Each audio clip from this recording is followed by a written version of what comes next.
Now this one here has a simple opening. It's kind of simple, but kind of not, because I had to stand there and the poor lady at the antique store had to watch me while I fumbled with this, and I ended up having to look up a manual. So it says turn to lock and then close open, and I'm an idiot, so I couldn't figure this out. But you turn to lock, and once it turns, it slides, and then it can lift off. And this has the intact stickers inside of it about what films you can use. It's very, very nice on the inside. Like I said, got this in Idaho, so as opposed to Indiana and Ohio, probably wasn't exposed to a whole lot of humidity in its life if that's where it stayed. Now, what I thought was interesting is we're looking at this. Now, I'll just show you the running of the motor real quick because it is very smooth. I mean, look at that. What I couldn't figure out about this is where your full film spool goes. Well, I finally had to read the manual to figure out. This is the only camera that I've ever seen that does this. Now, this probably isn't that amazing. I bet other cameras do this too. But your full film spool goes back here. It goes behind where your empty film spool goes. So you would take your empty film spool out before you load it, and you would load your film like so. Now, I have no idea whether or not this is going to work because I just balanced the camera up on its case, but this is very cool. So you take your full film. In this case, I'm going to use some already exposed film. This is a home movie of my kid playing at the park. Of course, that's most of what my home movies are now, is my kid playing. It's not just the cats anymore. And that film is actually going to run around the top there. And before you close it, now you got to watch this part. You're going to close that gate, and your film is going to run right over the top of that wheel right there. Like that. And I mean, I have never seen that. So the whole time I'm doing this the first time, I'm like, oh man, is this actually going to work, or is this some sort of old advertising gimmick that's just... And for the most part, the rest of the threading after this aspect of it is just a matter of, I mean, like all my other cameras, just a matter of getting these guys out of the way and getting those guys out of the way and threading the film all the way through your thing. You know, there's your pressure plate. You're obviously going to put your light sensitive side facing out around the lens like we've done in all the other videos. And by the time you have it threaded up, it should look like this going through the top part of your camera.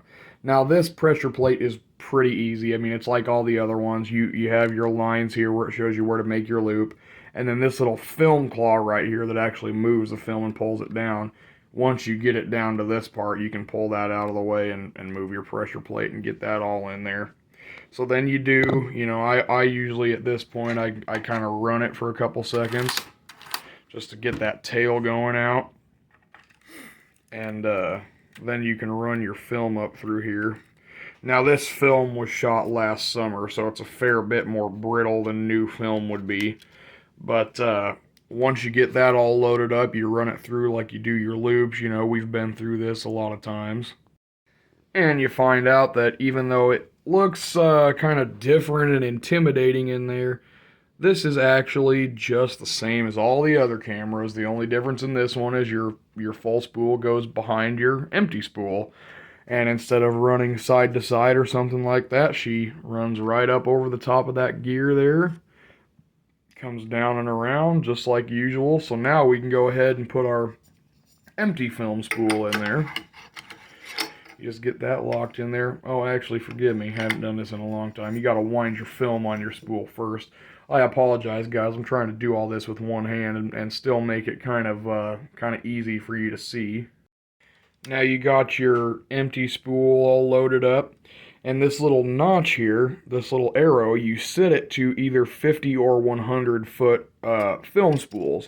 Now, I do not personally know, nor have I ever seen of anywhere you can actually get a 50-foot spool of 16 millimeter film. The only ones I've ever used and the only ones I've ever seen have been 100 foot. So once you get your film all loaded up in there, now you do it better than that. You gotta wind it up. Like I said, I'm trying to do this with one hand, so it's not working out too well. You can run it, and you got your camera all ready to go. Your film's loaded up. That's how it does it. Now this is obviously, as you can see, this is already developed film. This can be run through a projector, but it's the same dimensions and everything, so it works perfectly as you would load film, and that's how it runs. Your empty spool goes behind there. You get this light on there. There we go. Your empty spool's behind there. Goes through your mechanism like a regular and runs into your camera there. Now once you get that, once you burn off just a couple seconds of your, the header of your film, if you're loading real light sensitive film in here, actual real film, you can put your cover back on. So you just replace the cover.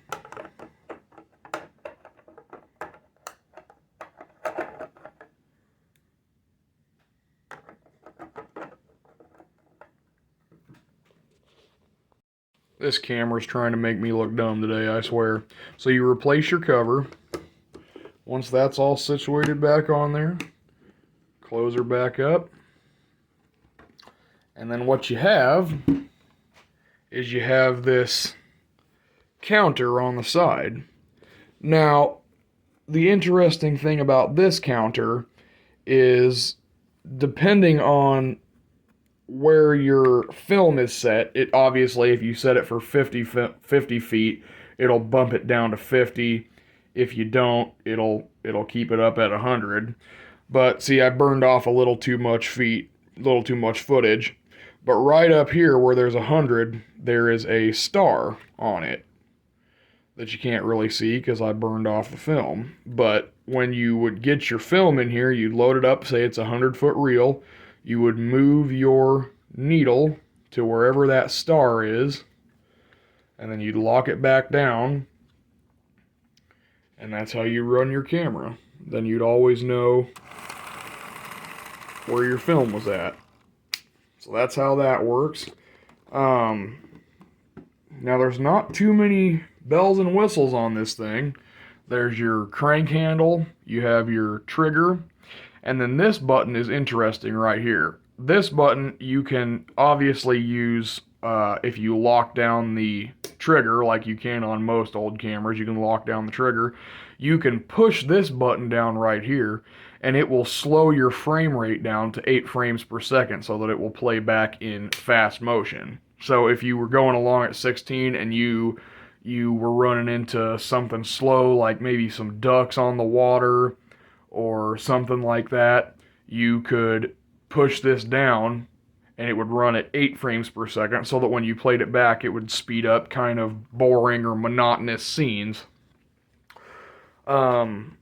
Like all the old cameras, this one obviously has the exposure kind of guide here that I wouldn't put too much stock in because like we've talked about before, film in these days was much slower. I typically use a 100 ASA or ISO, whatever you want to call it. I typically use 100 speed film. Back in these days, you're looking at film that was the speed of maybe like a 6. So much slower film. Do not go by these guides right here. I would get a good light meter until you feel comfortable enough to eyeball it and do it yourself. Now, like with anything, you can always learn how to eyeball things. You can always learn how to do things without relying on the equipment, so to speak. But if you're just starting out, you cannot explain well enough how valuable a good, accurate light meter is because I've been doing this now for 4 years, just about, and I am just now getting to where I can look at something and go, oh yeah, that's an F11. And to be honest, only 9 times out of 10 do I get it right. I will really be confident. Like this film that's in here was my son playing at the park. There was a particular scene in there where I was shooting in some shade on a full sunny day, and I thought, oh yeah, that's an F4 easy. Bleached out. I mean, that film was because I didn't have my light meter. I thought I didn't need it. So use your light meter. That is very important. But other than that, these cameras are great to have around. This one is just spectacular. If you remember my Keystone A12, this is probably right up there with that. Now, the A12 is still my favorite just because of ease of holding and durability and everything, just user friendly. But you can't beat this one. This is a very spectacular pre-war model, and the color and the matching case and just everything kind of lines up perfectly with this camera. I love it. It's been a great camera, and this is one of the ones that I will never get rid of. I like to keep my collection moving to a certain extent. I'll go through my cameras and go, I haven't brought you down in about a year. Maybe it's time to put you on Etsy or something and share the love, I guess. Let somebody else have fun with them after I have moved on to something else. But this is one of those. This is one of those ones that this camera's not going anywhere. This is probably going to get passed down to my kids. I hope they have at least some kind of an interest in it. But this is a spectacular camera just because of the history and the color and the fact that everything works. I mean, this is just an amazing little camera. So, well, thank you guys for this one. I'm sorry it's been so long since I posted a video. I might even do another one today of another camera that I've gotten since the last time I made a video. But thanks for watching. I hope it helped, and we'll see you in the next one.